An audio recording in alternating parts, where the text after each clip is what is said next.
In this video, we're going to take an updated look at ghosting in 3D Coat's sculpting workspace.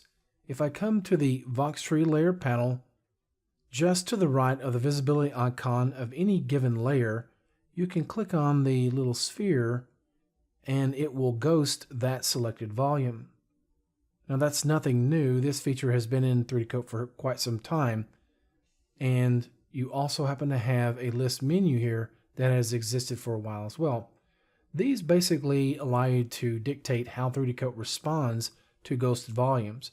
But what has changed is a menu list here in the geometry menu to toggle visibility and ghosting. So you have hotkeys for isolate ghosting, and you can also toggle ghosting with a hotkey. Now this is not set by default, this specific option. So you would want to hit the End key on the keyboard, that's END, and make the assignment so that you can quickly toggle ghosting on and off. But this Shift-G will allow you to isolate just the ghosted volume. So let's click on that. I'll hit the hotkey for it.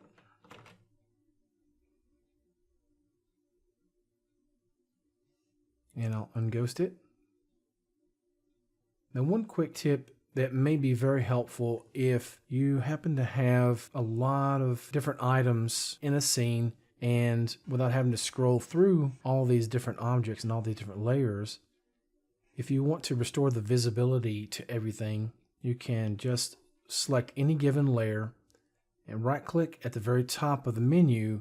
You can choose Show All Hidden Volumes, or you could choose Show Hidden Volumes in Subtree. So let me hover over the body here. I'll hit the H key to select it, and it automatically brings this up in the Voxtree layer panel. So let's go back to Geometry.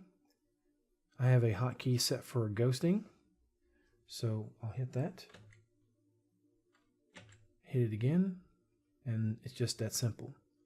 So that's a quick look at the new updates to ghosting in 3D Coat Sculpting Workspace.